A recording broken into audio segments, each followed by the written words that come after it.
se transmet par l'enseignement. Les hommes, disait Erasme de Rotterdam, ne naissent pas hommes, mais ils sont façonnés hommes. Dans la même foulée, il écrivait, les arbres naissent arbres, le chevaux naissent chevaux. En effet, le soin ou le dressage peuvent modifier la qualité ou le rendement d'un arbre ou d'un cheval, mais ils n'en modifient pas l'espèce. Par conséquent, la nature, la raison, et l'exercice, Dieu, permettent de modifier radicalement l'être pour lui attribuer une dignité, une perfection, bref, une marque d'excellence. En ce sens, l'excellence peut se transmettre par l'éducation, qui signifie simplement mettre à jour les possibilités latentes ou dormantes de l'enfant.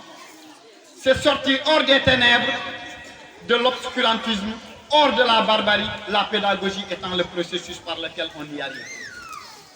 Mesdames, Messieurs, chers invités, je voudrais tout d'abord convenir avec vous que l'excellence est l'exigence de qualité, surtout la meilleure. L'excellence est le fruit du sérieux, de la discipline et de l'effort soutenu. Cependant, elle impose le respect, l'admiration, nous détache du commun sans qu'on soit un homme entièrement à part, c'est-à-dire excentrique ou bizarre. Ainsi, elle est inséparable de la rigueur. C'est le renouvellement permanent, j'ai dit permanent, de nos activités. La loi de l'excellence nous a souvent instruit que rien ne se construit sans effort, sans persévérance, sans l'excellence. L'excellence, dit Aristote, n'est pas un accident, une occurrence, mais une transcendance quotidienne, permanente de soi. Enfin, chers frères et sœurs, dites-vous que l'excellence n'est ni Wolof, ni tout couleur, ni Diola, ni Sérère, ni blanche, ni noire non plus, elle est simplement humaine. Donc chacun de nous peut être excellent dans son domaine de prédilection, comme l'a souligné tout à l'heure monsieur l'inspecteur de l'éducation et de la formation dans le bureau du proviseur. Donc chacun peut être excellent dans son domaine de prédilection.